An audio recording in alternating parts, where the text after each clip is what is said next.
Ukrainian jet strike Russian dam. Then this happened. Did you know that Ukraine just carried out one of the most audacious attacks of the entire war, destroying a strategic dam on Russian territory and flooding enemy positions in a matter of hours? And that this operation used US HIMARS missiles combined with Ukrainian Kamikaze drones to create a catastrophe that left hundreds of Russian soldiers isolated, without supplies, and trapped in mud? In this video, we reveal all the details of the devastating attack on the Belgorod Reservoir Dam, an operation that changed the course of the battle in northern Ukraine and demonstrated that Kyiv can strike critical infrastructure inside Russia. On October 25, 2025, during daylight hours, at least 6 long-range rockets struck the Belgorod Reservoir Dam in western Russia. The projectiles, launched from within Ukraine, hit the dam's access road, a sluice gate, and technical buildings. The dam is located just 13 kilometers north of the border with the Kharkiv region of Ukraine, well within range of GMLRS missiles fired from HIMARS systems. Russian authorities initially downplayed the damage. Vyacheslav Gladkov, governor of the Belgorod region, stated that the dam had not suffered substantial damage. However, independent Russian news outlets reported a 1-meter drop in the Belgorod Reservoir's water level in just 24 hours, directly contradicting the official narrative. In the early hours of Sunday, Ukrainian forces launched a second wave of attacks. Ukrainian artillery crews and elite operators from the unmanned systems forces launched more precision missiles and propeller-driven kamikaze drones at the dam. The Russian Defense Ministry, in a statement on Sunday, claimed that its air defense units intercepted and destroyed 34 Ukrainian missiles and drones targeting the dam, and that no damaging impacts were recorded. Let's pause here to invite you to like and subscribe to channel if you're enjoying the video so far. The geo-located images and videos that entered the public domain through social media posts from Belgorod showed a completely different reality. The images revealed a 4-meter wide breach in the dam with water pouring through a destroyed sluice gate.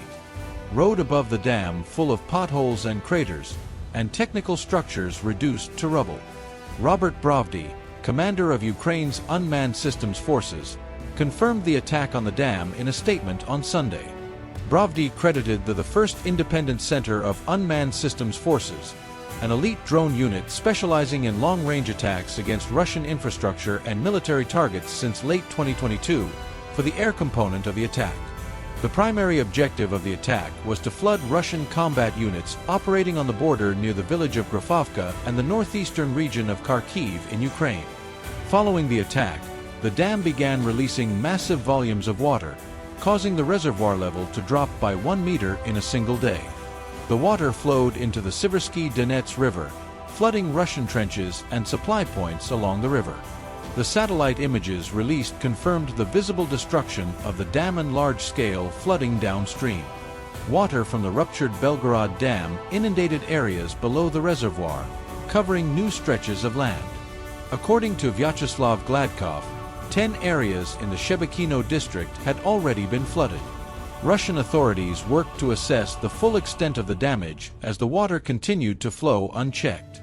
Russian media later reported that several units operating near Vovchansk, including elements of the 128th, 116th, 68th, and 136th Brigades, were trapped in the affected area. These units, which had been actively participating in offensive operations against Ukrainian positions, suddenly found themselves battling water instead of the enemy. The 16th Corps of the Ukrainian Army reported that the attack left several Russian units stranded and cut off from Russian logistics on the Ukrainian side of the Siversky Donets River. Videos and photographs showed flooded trenches and vehicles stuck in mud in the northern Kharkiv region. The supply routes that what were once passable have become rivers of mud, making it impossible to resupply with ammunition, food, and fuel. Ukrainian military officials and a local Russian media outlet claimed that the attack on the Belgorod Reservoir Dam was working as planned, helping to slow the Russian advance near the besieged town of Vovchansk. The town has become a focal point of the fighting in northern Ukraine. Vovchansk was liberated in September from 1022, but a Russian counteroffensive managed to recapture a portion of the city in May 2024. both the Ukrainian and Russian defense ministries say that fighting remains fierce in the area. Russian authorities declared a facility-level emergency at the Belgorod Reservoir and implemented a recovery plan. The Russian Federal Agency for Water Resources confirmed that the water level in the reservoir had dropped by 1 meter. Approximately 1,000 residents in the potential flood zone were offered temporary accommodation, while engineers assessed the structural stability of the damaged dam. This attack marks the first time since the Russian invasion of Ukraine that an Ukrainian maniac has caused significant damage to a hydrotechnical facility within Russia. The Belgorod Reservoir Dam is primarily used for water management and flood control rather than power generation, but it forms part of a larger regional network of hydraulic structures that support irrigation, municipal water supply, and small hydroelectric plants. Russian officials described the incident as an attack on civilian infrastructure. Sources within the Russian security forces told state media that the Ukrainian attack on the dam was an attempt to create a man-made disaster.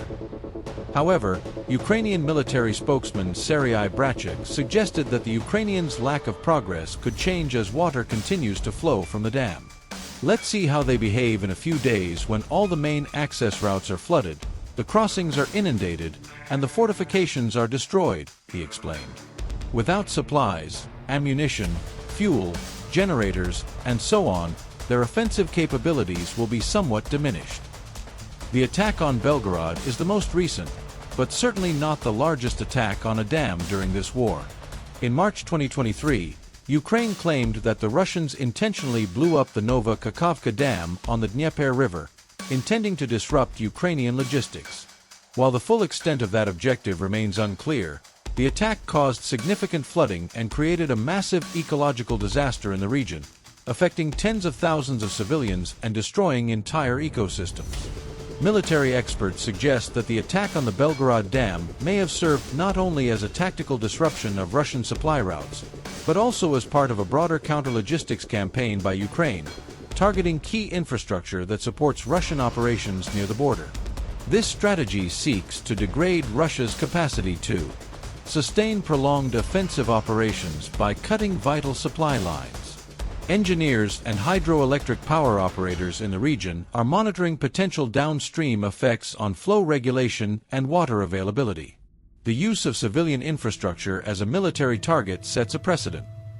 This is a dangerous situation that could have long-term repercussions for future wars. The international community is watching with concern as both sides appear willing to attack critical infrastructure that affects both military and civilians. As the conflict enters its fourth year, attacks like this demonstrate that Ukraine is willing to take the war deep into its territory. Russian, striking strategic targets that until recently were considered untouchable. And that concludes our analysis of the devastating Ukrainian attack on the Belgorod Dam.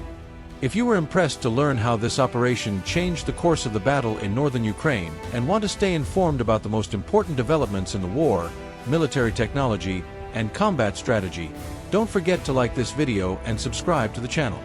Turn on notifications so you don't miss any content. See you in the next video where we'll continue analyzing the events shaping the conflict in Ukraine.